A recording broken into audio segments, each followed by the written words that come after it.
Sziasztok! Most ebből a könyvből fogok kísérletezni, Orsisan kaptam Orsit. A porcukorít a kis kristálycukor feloldódását,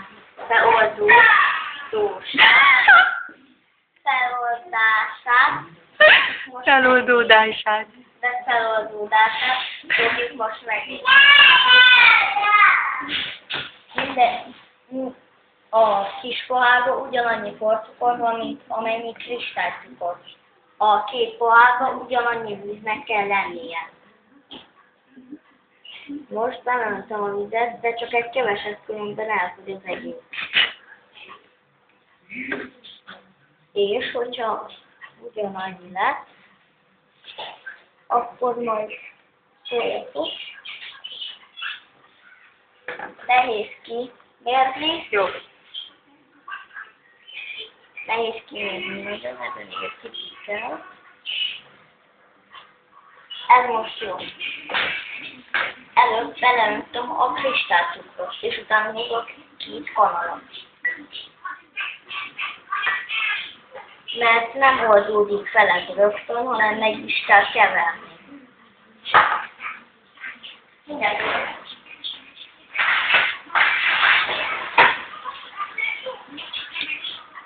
Másikat is. Öntsük bele a másikat is. Most a másikat fogom beleönteni. Az. Ez a porcukor. Na, ha. X-esen néz ki. Látjátok, itt is gyorsan lement. És már fel is jött.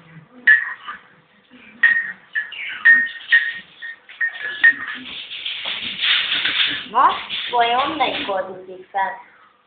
A porcukor, mert a víz körül átöleli a porcukrot, és itt előbb oldódik fel az egész, míg a cukrot nagyon lassan öleli körbe.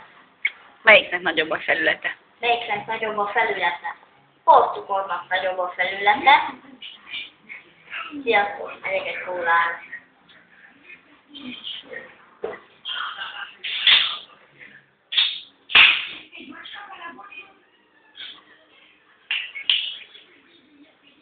Hol jövök? Nem kell járni. Kérem. Hát ez már még feloldódott.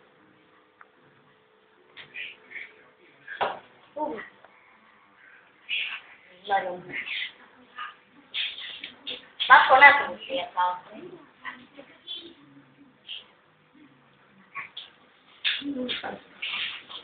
Ja, ülöttek. Zéti!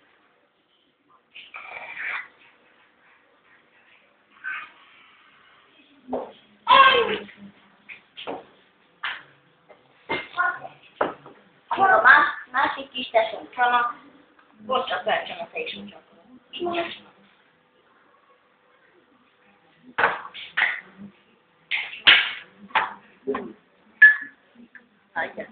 Hello. Az snack! Kísérlet a snack! Csona, mondasz valamit? Hol van? Két. Van, Higgyuk.